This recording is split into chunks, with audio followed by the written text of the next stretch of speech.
Hello, my name is Brant Hunt. My channel is Discerning What is True on YouTube and on Odyssey.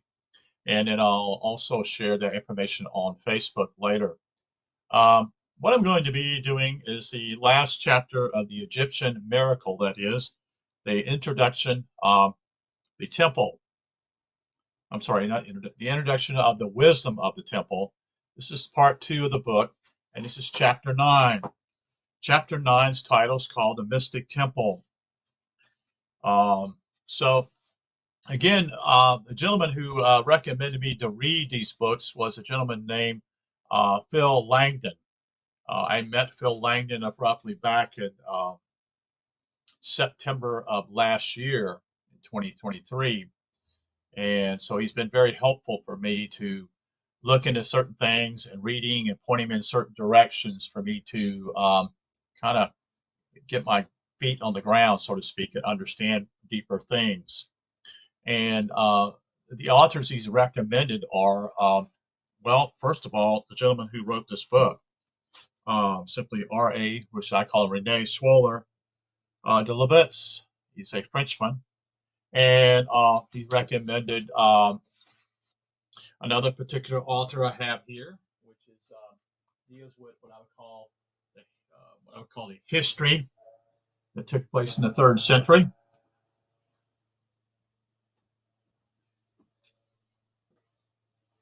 And he's recommending me to read the non-Hammadi scriptures also, and a few other things he's recommended. But the one he's called is what's called 3rd century Christianity, also the deceptions that have taken place. So anyway, we're going to get into this particular chapter, which is chapter 9. It's called the Parvis. Not the Parvis, it's called the Mystic Temple, and in the first section is called the Parvis, P-A-R-V-I-S. And so thank you for being here, and hopefully you're having a good day, and we will start reading here, okay? This is the realm of searching for the correct path in the midst of a chaos of possibilities. There are tons of possibilities, folks. Unbelievable out there. This is why this place that we are at, is a total mystery in many ways. 3 courses present themselves: faith in traditional affirmation, philosophy and its many approaches, and then science and its halting advance. At our disposal are the means of inspiration and intuition, rational thinking and experience. Inspiration and intuition are personal matters. Rational thinking demands confirmation through experience, and experience reveals isolated facts with no vital link between them. What is it we are looking for? We need to know the meaning of the universe, its origins and aim, in order judicially to steer our existence and our progress of our faculties. We would also want to know where man comes from and where he's going. Traditional affirmation speaks of a creation. Man is on earth because he was thus created, emergence from a will in the image of that will. It is universe as man, because it is man who observes and questions. Philosophy analyzes the problem, forgetting that the means it employs can reveal no more than methods themselves, though cannot explain thought. Thought cannot explain thought. It is, if it could, it would be a creation. Science experiments with facts and can only subtract and break down the finite data. It is analysis of composites. Eventually, an energy is found that science is capable of dealing with only as just one more thing. This is not an answer. And so here is man, whose thinking situates him in front of the facade of the temple, facing the universe that this temple is. Without his thought process, this man is within the temple. It is the mind that drives us from the temple and expels us from paradise. I'll say that again. I'll go a little bit further up here. The facade of the temple, facing the universe that this temple is. Without his thought process, this man is within the temple. It is the mind that drives us from the temple and expels us from paradise. And it is faith that summons us back. But the mind exists, you see. It shows us the object of faith. Faith would not be faith were not the mind to show us the object. It would be identifying us with the all and the all with us, as long as there is belief. The mind is affirming itself. It is man outside the universe who believes in the universe. The circle always closing on itself. This uninterrupted circuit is damnation. Sisyphus and Tantalus, that is. Kneeling in the center of the Parvis, I would like to break the circle of damnation. No longer to believe, no longer to think, to be only in being. Why on bended knees? In order to eliminate from my body that which makes me walk, to eliminate the symbol of displacement. The endless course of Avarius. That word means the wandering Jew. Many people are not aware that the word Jew, in spiritual terms, is someone who's initiative and eventually one who sees. That's its hidden meaning. This closed circuit is the evil that has motivated the coming of inspired messengers, prophets, and apostles. It is this evil that torments all thinkers, lovers of wisdom, who, by means of reason, have searched for the breach. It is yet the same evil that plants anxiety and despair into the heart of the scientist. This evil creates a delirium, inspiring humanity to the most autocracy, most heroic acts in the need for escape that consumes them in their blood. It incites them to resort to all means of oblivion, to all fire water, even to all fires themselves, to leave even if it is to travel among stars. And why not? The void in order to flee from this madness. And that madness is all around us today, even more prevalent if you can see it, if you desire to see what's going on. And then that should actually cause you to seek truth. Hope comes when recognizing that this evil exists and what it consists of. Such coziness can even be said to be of the essence. Doesn't the evil reside in the fact that man wants to search for other than man? Is this the very simple meaning of the temple? Emerald of all times, that is, man, know thyself. Better, man, recognize yourself in all things. Man, you will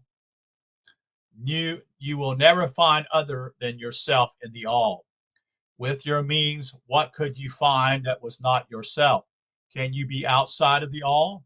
Can the world of the mouse be other than a mouse? I have imagined this endless circuit. I have invented it. It does not exist. I need not break it. The Vedas showed us Purus, the cosmic man. The gospel shows us man without sin. He who never invented the endless circuit. He whom the mind never expelled from paradise. Pharaonic Egypt shows us Horus in his gold as Redeemer. In fact, we are shown nothing at all. We are told over and over again, thou art that.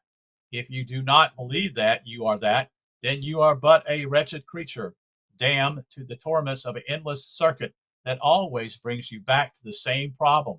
And this is true. The only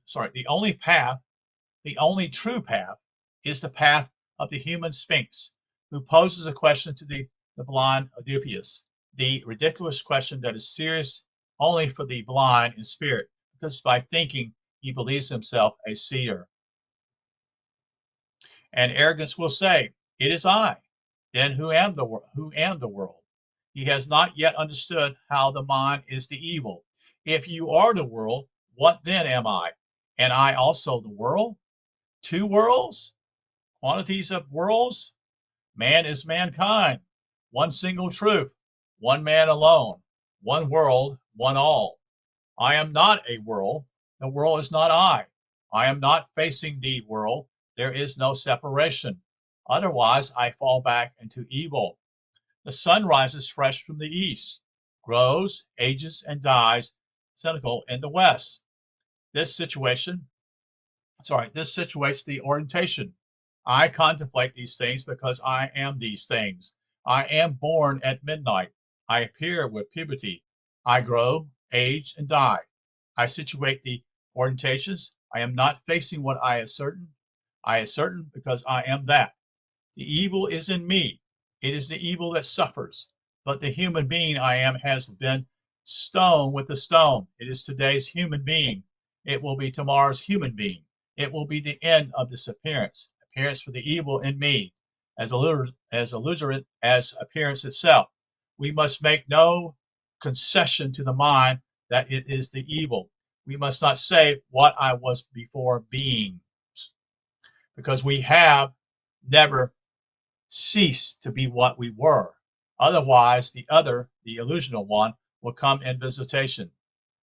Metaphysical metahistoria appears to false as soon as the latter asks himself the question, as soon as he places himself facing the temple facade.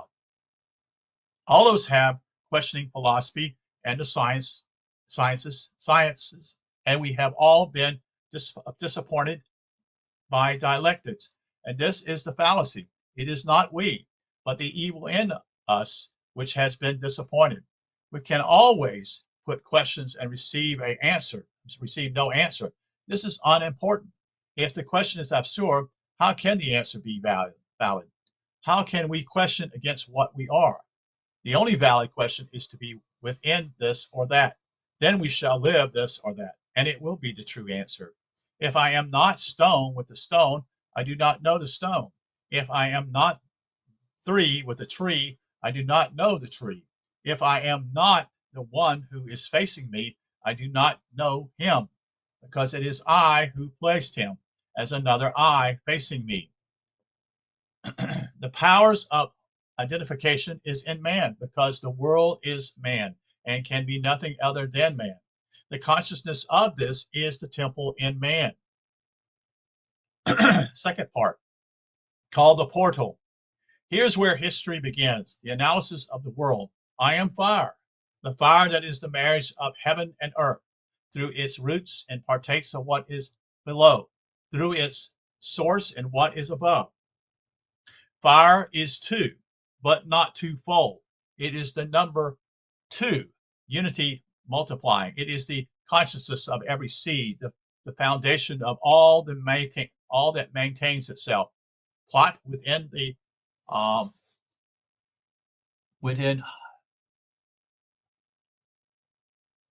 hypophatic man.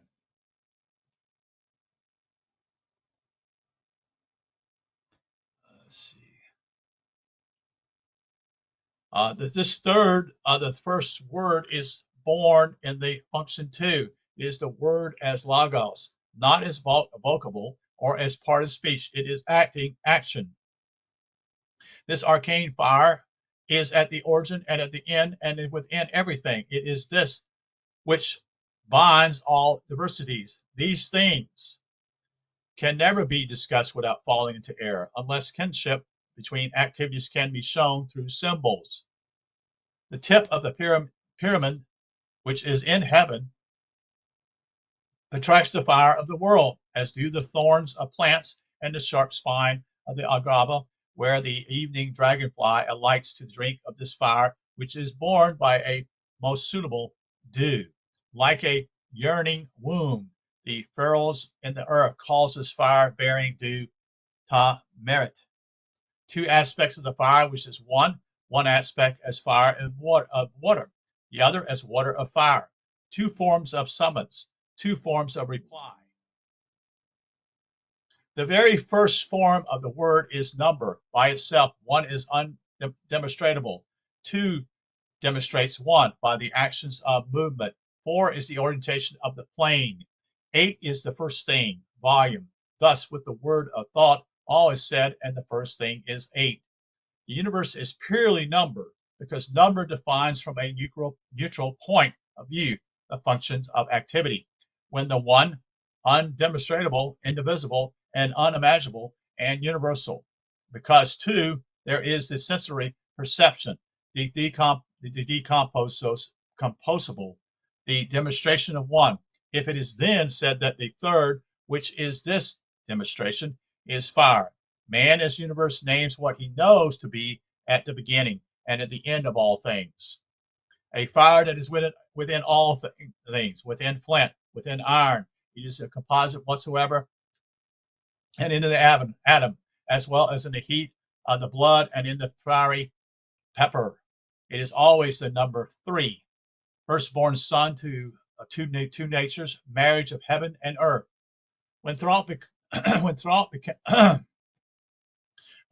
become 2 out of 1, says that he's becoming 4 out of 2, man as universe orients his situation on the axis of 1 and 2, which lights and maintains the central fire.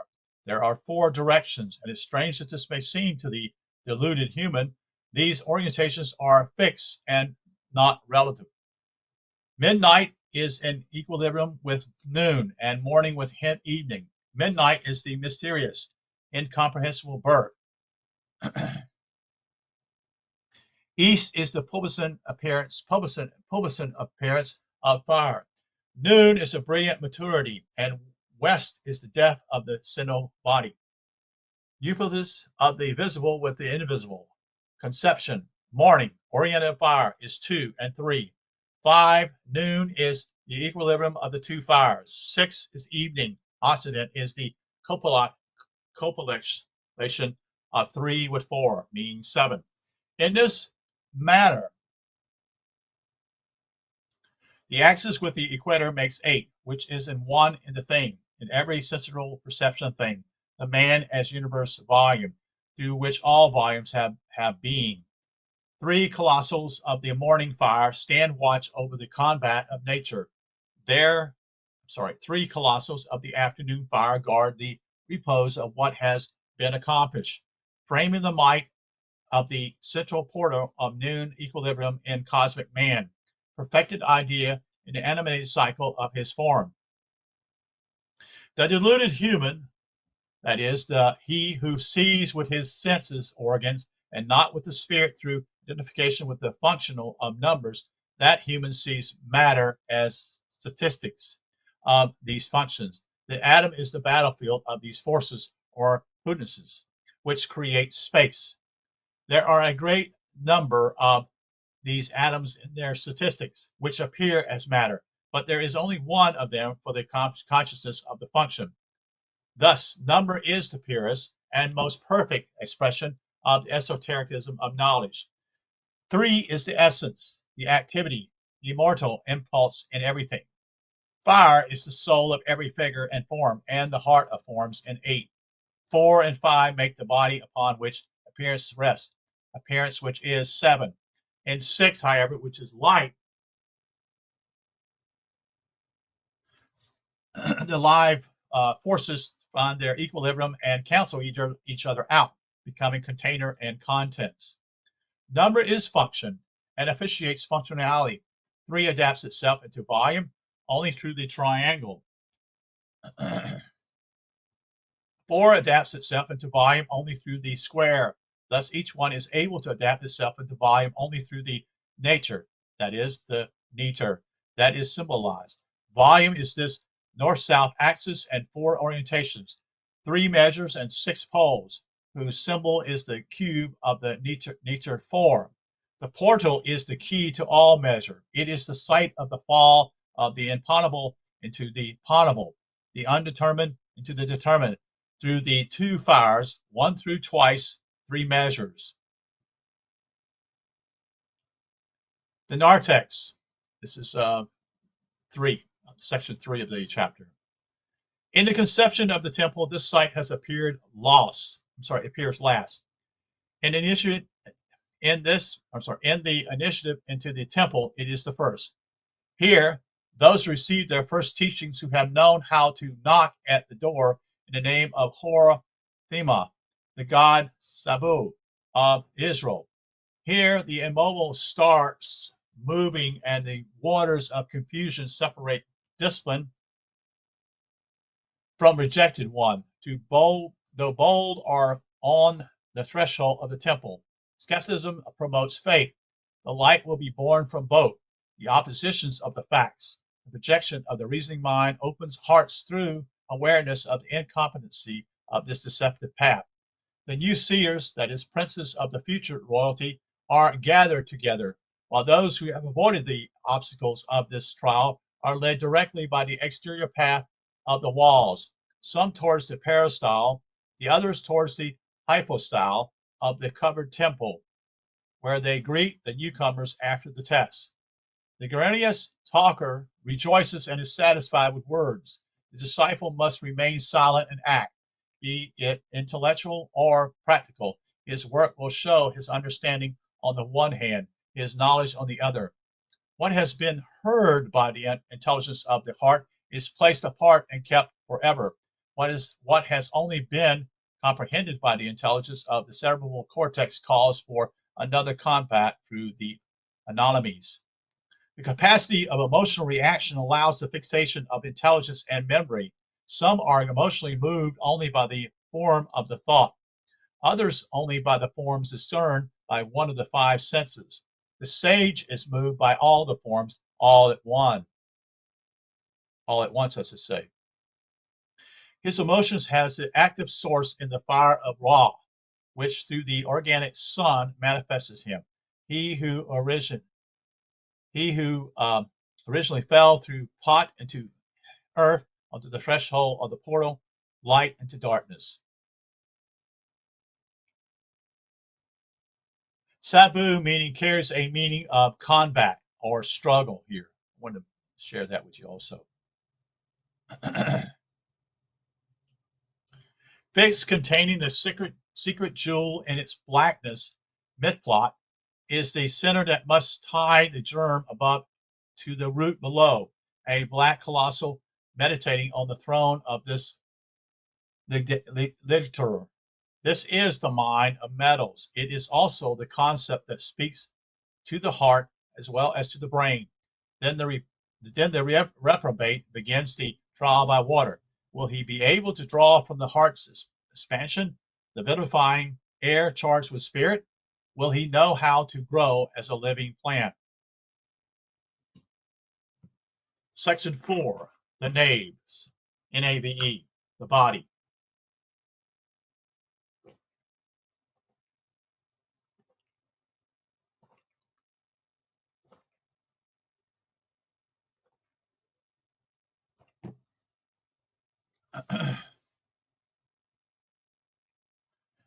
This is the site of the prayer, which is a summons, the fulcrum, a massive weight, and the path to the seven double stations of the passion.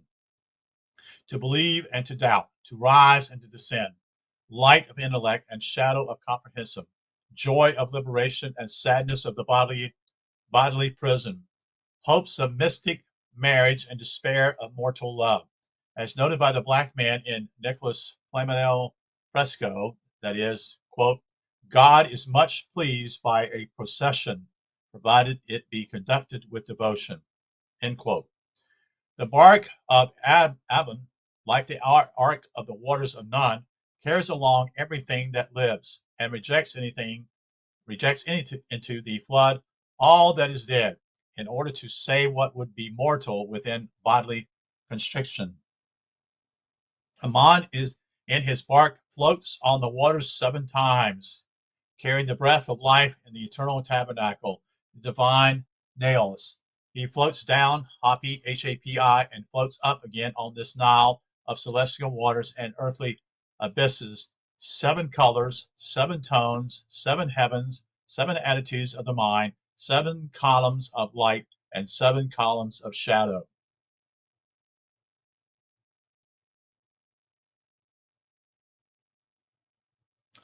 Only at the 7th trial is the victorious disciple admitted to communion, Only then is the house open to receive its master. Only then can virginity senselessly conceive what was within throughout eternity, and which now comes to it.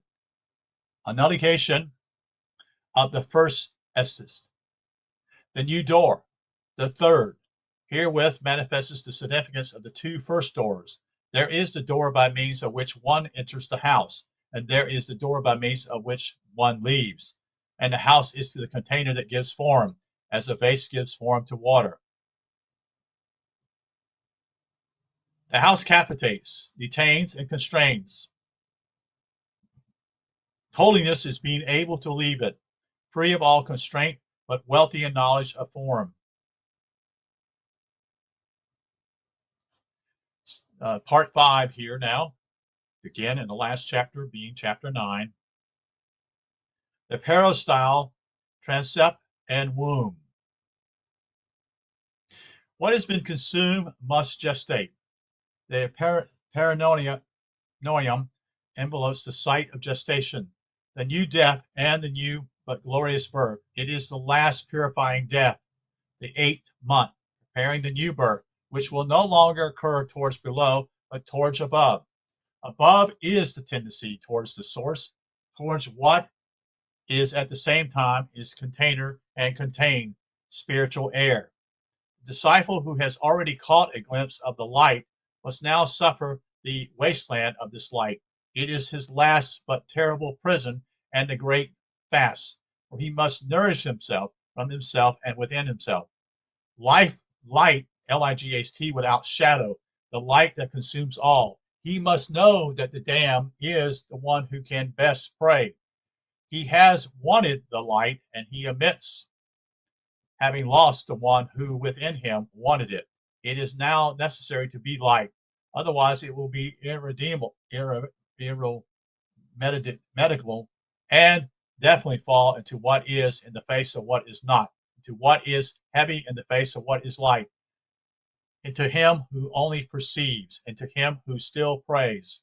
Having been victorious in this test, however, and having learned to be instead of to think, he will receive the baptism of fire in the Haty, H-A-T-Y, the heart, being fire himself, fire that fires cannot harm. Section 6. The covered temple, entry into the choir. Entry, birth to immortality in the covered temple, site of deathless renewal of nourishment through nectar of dew and ambrosia of air. Hathor. The line of the heart opens and closes, govern the flux of the world's blood. The eagle in the lungs capitates the solar fire.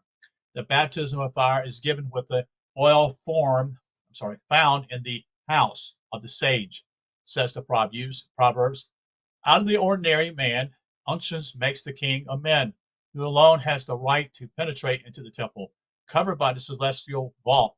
First, the senses have informed the inside, vegetating nature. Then, memory has retained what the senses have affirmed. Animal nature. Next, the mind has neglected. Human nature. Now, inborn knowledge of the heart speaks to what is exterior, separating what is in conformity and therefore pure from what is impure. The countless diversity of a world in gestation is reduced at this sight to the dualism of the fire of origin, but those two, being joined, are henceforth one single fire. Adam and Eve, male and female, yang and yin, no longer opposed, return to paradisically unity. This unification takes place in the sanctuaries of the body unifying temple, the head. The Word was made flesh, and now the flesh proclaims the Word. What has been mysteriously accomplished up to this moment in torrents of rain and in droughts, in the caverns of the earth, in the winds of the air, in the clouds, in the innumerable combats of nature, all this will be reduced in these sanctuaries to its simplest and most subtle spiritual forms through the revelation of the Ammonian altar, through corridors hidden from profane eyes that know not how to see, through numbers that profane ears know not how to hear. Here is accomplished what is said by Hermes. The quote, the visible becomes invisible in intricate halls, which receive the flux and give back energy alone, and the invisible becomes visible through the will, which orders that by means of action, spirit become manifest. Man has received unction. He is king, symbol man of immortal universe man who has been his model. The divine temple emanates this king now, liberated from the human temple, his egg of gestation, so that his dominion may cover the perishable work in its entirely.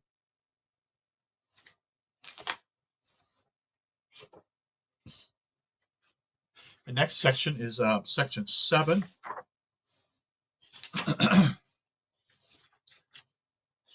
Called the sanctuary.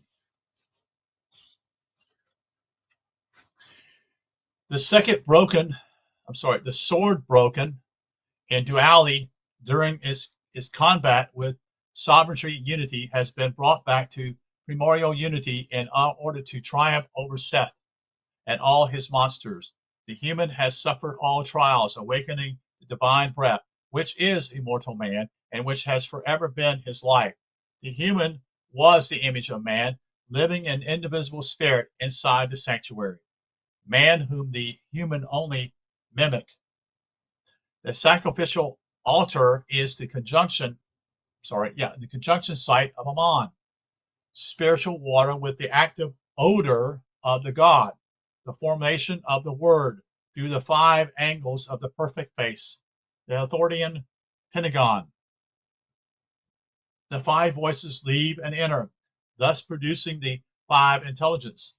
To act and to react within oneself is the creative work. The mystery of the reaction in the sanctuary, the head of the universe, that is, formulates the word, manifests the world, makes for intelligence. Here, the secret of the portal is revealed through the doors of the senses. He knocks to enter, and he receives the answer. Ashurvarius does not answer. Hence his condemnation to turn within the closed circle. The light knocks, enters, and comes forth all seeing. The voice attains its own echo from inside with the amphibians. The middle inner ear is formed originally from the pharynx, which is the first answer to his own voice. Life is consciously awaiting the call to which it responds. In Anu of the north, Heliopolis above, Tom and Nun, masturbating, creates himself. Resistance is imminent in the action, which would not be action without it. The sun is sun only through its vassals. The planets, brought forth from his being and reflecting his voice as moons. Immutable reality hidden in the illusion of appearances. If we look to see who knocks at the door without his coming in or going out, if we look at the object instead of its function, we are cheated and lost. Such is the hidden meaning of the door, the reversal of the light from head to heart, from form to function, from appearance through the senses to the reaction which is light. Through the functions that make man what he is, there is at oneness with the universe which is man. The sanctuary simulates numbers into principles that penetrate all things like the smoke of incense. Above all principles, the 3 reigns in their sanctuaries. One is of the odor that coagulates, giving fixity to everything, from metal to blood. It orients, it ties. It is the salt of inborn knowledge, but it can also be the support of evil. It is he who says in Adam, I am not found what is flesh of my flesh. In him resides the desire of the invariant which haunts intelligent pursuit. It is the archangel at the eastern gate, guarding the lost paradise with a flaming sword. Noon, the next principle, is the subliminal disposition, and it separates and joins again entrance, door, and exit. The most fixed is rendered volatile and seizes the most subtle. It is moving, spirit mood. It is the soul of femininity, the milk of the celestial cow, that is Mut, M-U-T, then Hathor, indifferent to good as well as evil. Silvery spirit, from the metal to the white bodily humors and to the ovarians. Crystalline, lunar Amon, and spermatic Amon-Ra, the secret of Amon the hidden. The third principle is of the color of the Occident, visible but intangible, seat of the intellect, the foursome men, and fraternity that makes for dying and rebirth. It makes for movement and is not moved. Light of consciousness, the snake's venom. Universal theatica, it turns the child pubescent wind through it. Mut becomes Hathor. It is Ra in Amon.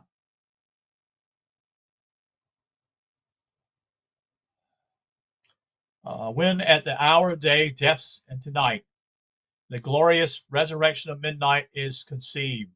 Each of the three principal cosmic naturia is for itself, but together they form a oneness in the cycle of day and night of the Genesis.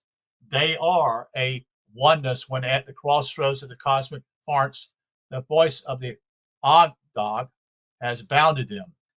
The latter forms space in the breath of the four, each one male and female, moist and cold, dry and cold, hot and humid, dry and hot. It is the number two principle in multiplication.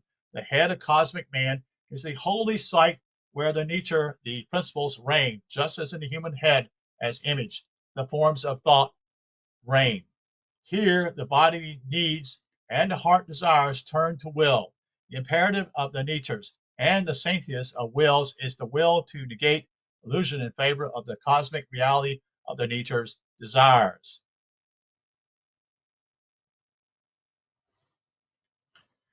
Chapter 8, not chapter 8, but the section 8 here, the last chapter.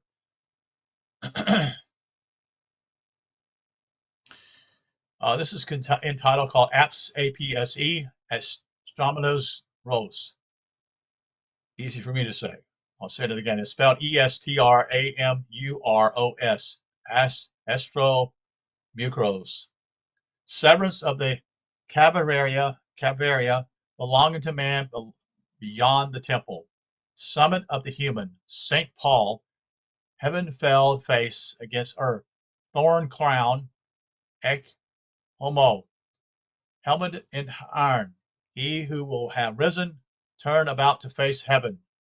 Illuminato, that is. But this is the temple of fiction as well. The reflecting mirror, safeguarding the nouns made in the image of the word until there is able to rise within is the crown of realities and divine inspiration.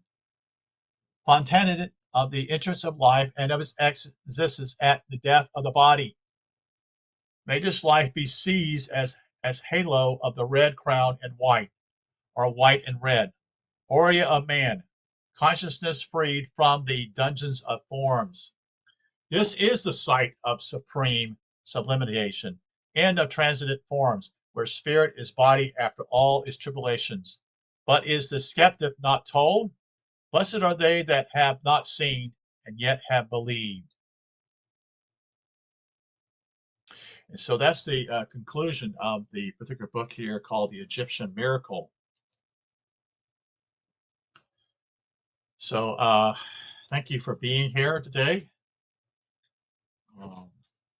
Interesting book. I wanted to share one other thing quickly before I quit here.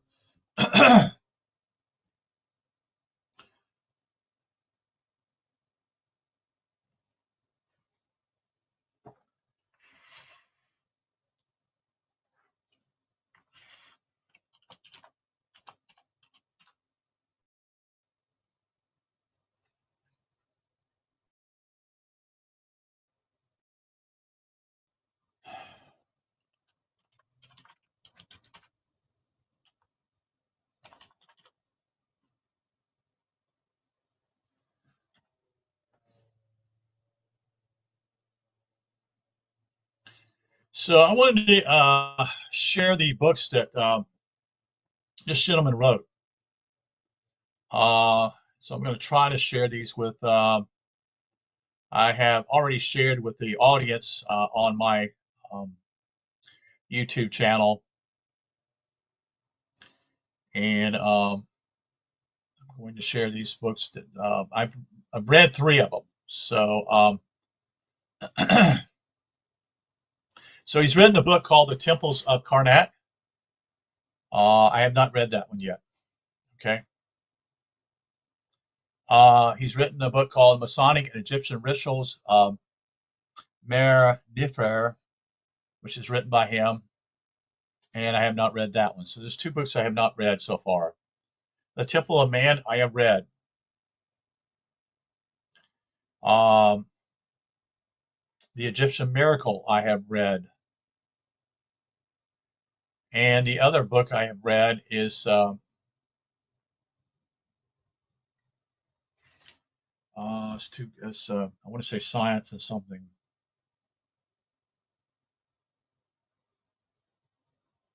Um, it's Science and something. I'm trying to remember what it's called. He's also written a book called Esotericism and Symbol. Um, trying to see, they're showing anything else. I'm trying to see if there's anything else I'm looking at actually in Amazon is what I'm looking at.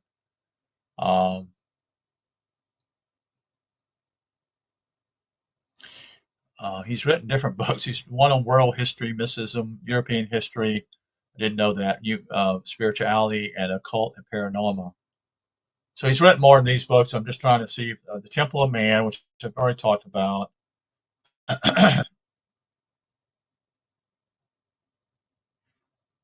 Sacred Science is the book I've read. So those are the books I've read so far. So he's written a book called Symbol and the Symbolic, Ancient Egypt Science and the Evolution of Consciousness. Okay, and I have not read that book. That sounds like an interesting title. Another book written is Esotericism and Symbol. Now some of these are what I call are, you know, what is the word I want to say? Paperback. Some of these, so the Temple and Man, which I read the first one, which is an important book to read. Again, Phil Langdon is the one who suggested this particular author to me, and I wanted to share this with you. So there are books out there. There are books actually you can read online also. And so um, I usually sometimes go to archive.org and take what they call a loan out, not a loan, but um, a loan out for 2 weeks to read the book.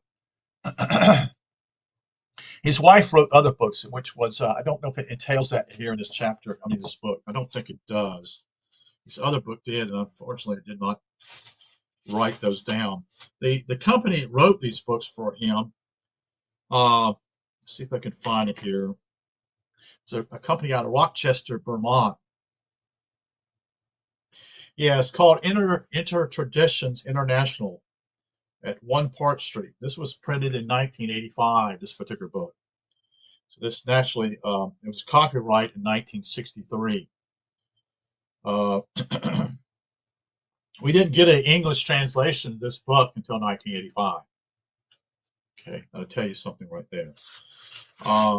But his wife was a very scholar herself. And unfortunately, this particular book doesn't show that. But what I'm going to do real quickly here, let me just get out of Amazon. I don't even know if Inter Traditions are in business anymore. I'm afraid they're not, which is kind of sad. But I think this was the only um, books that were written by him and his wife. See what it says here. Hold on a second here as I do a search. Um, da, da, da, da.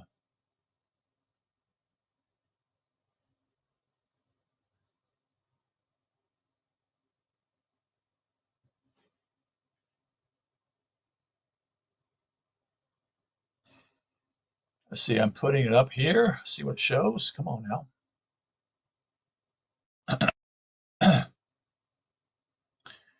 Yeah, it apparently is still in business. It's called Inter Traditions Bear and Company, BEAR company. They've got other books here. I see you can get 25% off. I don't know why that's up here. Please don't show that again. I'm trying to see if I can find his books here. So let me see if I do a search. Rene SCH.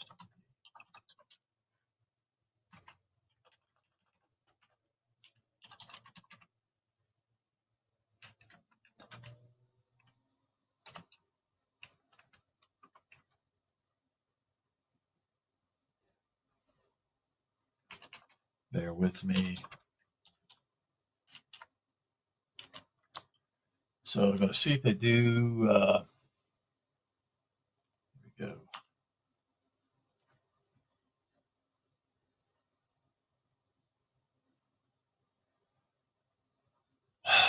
Let's see.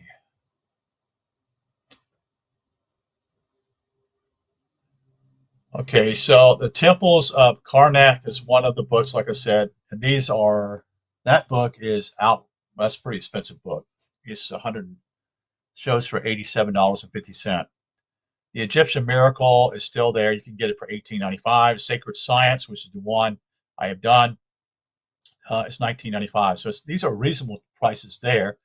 The Study of Numbers was the other book I've done, and it's $12.95. And that is that it? And the book called Symbol and the Symbology is $12.95. And Nature Word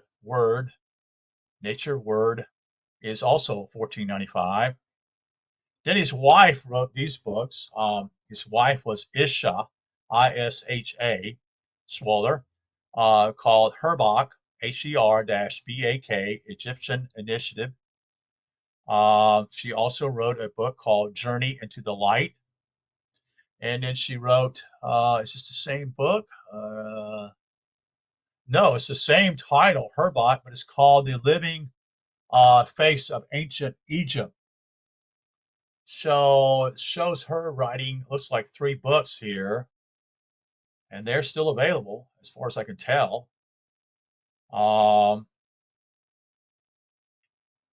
Actually, here's a few more. She wrote a book called The Opening of the Way. And let's see if there's anything else. So she wrote 4 books herself. And I think he wrote 7 books as far as I can tell here. And they're still available in paperback, Esotericism and Symbol, The Temple and Man. So they're still available. So you don't have to get, in fact, I didn't see as many here showing on Amazon. So anyway, I'm running my mouth here and I need to probably stop. But thank you for being here. Thank you for listening. That's the conclusion of the book. And I have other interests. That is, I'm trying to think of the author. My mind is always going places. And I don't see it here, right here in front of me, so I don't know where I laid the book at. It's around here.